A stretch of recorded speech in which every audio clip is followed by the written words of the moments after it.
ہوں گے.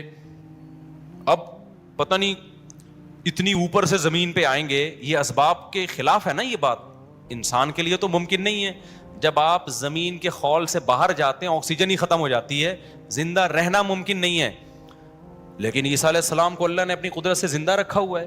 جب قرب قیامت میں دمشق میں عیسیٰ علیہ السلام آئیں گے تو حدیث میں آتا ہے کہ امام مہدی شام میں نماز کے لیے کھڑے ہوئے ہوں گے, عصر کی نماز کے لیے. مصلی پہ مینار ہے, اس پہ کون نازل ہوگا؟ حضرت عیسیٰ علیہ السلام.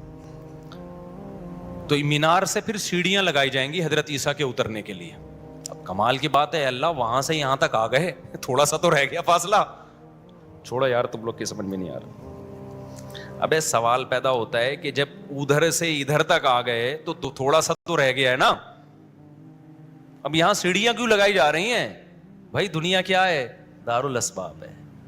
ادھر سیڑھیوں سے جانا ممکن نہیں تھا, وہ اللہ اپنی قدرت سے ہی لے گیا. یہ دنیا دارالاسباب ہے, یہاں پہ کیا لگیں گی؟ سیڑھیاں لگیں گی. وہاں سے نیچے اتریں گے, اتنے بڑے بڑے بال ہوں گے جن سے پانی بہہ رہا ہوگا. کیونکہ حضرت عیسیٰ علیہ السلام کو جب سولی پہ لٹکایا جا رہا تھا اس وقت آپ نے غسل کیا تھا, تو اللہ نے ان کی شکل کا کوئی آدمی کر دیا اور عیسیٰ ابن مریم کو آسمانوں پہ اسی حال میں اٹھا لیا.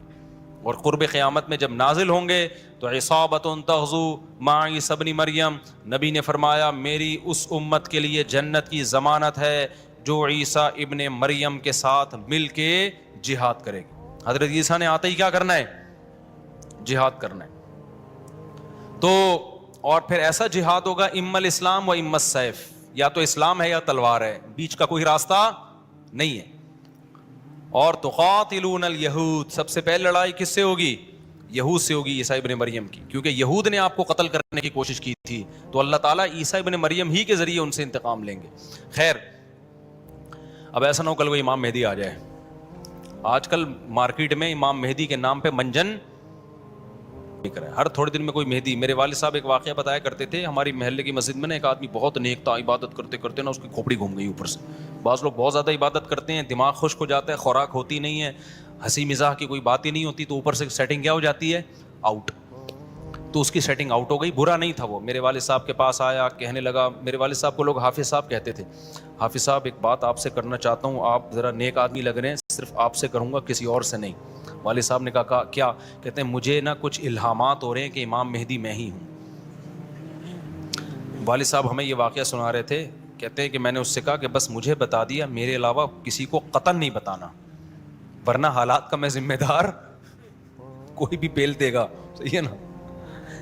تو بس یہ میں مجھے بتا دیا نا, بس یہ ہم دونوں کے راز کی بات ہے اور اللہ کو پتہ ہے, کسی تیسرے کو بتانے کی بالکل بھی ضرورت نہیں. پھر والد صاحب نے اس کو بولا بھائی تو تھوڑا سا وظائف نہ کم کر دے, تھوڑا سا نارمل لائف میں آ جائے, انسان کا بچہ بن جا, تیری کھوپڑی کیا ہو رہی ہے سیٹنگ اپ. تو بہت سے امام مہدی اس چکر میں بنے ہیں, ہوتے نہیں ہیں. تو جب امام مہدی نے آنا ہوگا نا تو سب سے پہلی بات یہ کہ وہ مہدی ہونے کا دعویٰ نہیں کریں گے, ان کو لوگ کہیں گے کہ آپ مہدی ہیں. ان میں علامتیں دیکھ کے علماء ان سے خود کہیں گے, سارے پیچھے پڑ جائیں گے کہ آپ مہدی ہو. سمجھتے ہو کہ نہیں سمجھتے ہو؟ تو جو خود سے مہدی ہونے کا دعویٰ کرے وہ تو مہدی ہو ہی نہیں سکتا. اور جب امام مہدی ہوں گے تو عیسیٰ ابن مریم نازل ہوں گے. جس کے دور میں عیسیٰ نازل نہیں ہو رہے, اس کا مطلب وہ مہدی ہے ہی نہیں. تو حدیث میں آتا ہے حضرت مہدی مصلی پہ کھڑے ہوں گے, تو حضرت عیسیٰ علیہ السلام آئیں گے, تو وہ حضرت مہدی ان کو مصلی پہ آگے کریں گے کہ آپ نماز پڑھائیں.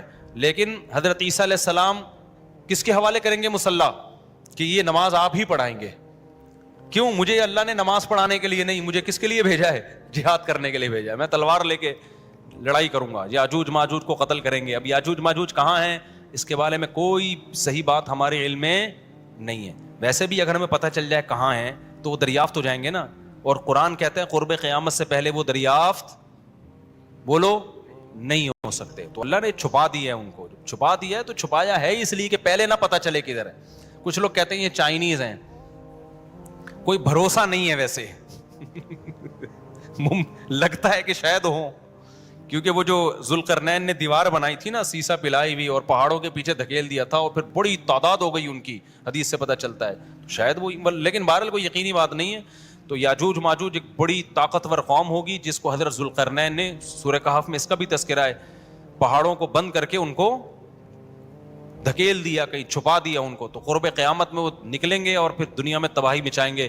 اور پھر ان کو کون قتل کرے گا؟ حضرت عیسیٰ علیہ السلام. تو وہ ابھی نہیں نکلیں گے, جب نکلیں گے تو ان کا ابھی دریافت بھی نہیں ہو سکتے وہ. باقی وہ کچھ کہتے ہیں مریخ میں ہیں, کچھ کہتے ہیں کہاں ہیں, ہمیں نہیں پتہ کہاں ہیں. بہرحال بظاہر تو لگتا ہے زمین میں ہی ہے, کیونکہ ذوالقرنین جو گئے تھے مشرق اور مغرب شمال جنوب کا انہوں نے سفر کیا, اسی زمین میں کیا تھا سفر. تو واللہ اعلم. ہمیں بس اجمالی طور پر ان چیزوں پہ ایمان لانا ضروری ہے. ان کی ڈیٹیل ہمیں بتائی نہیں گئی ہے تو ہمیں ڈیٹیل میں جانے کی اجازت نہیں ہے. باقی قیاس آرائیاں ہوتی ہیں.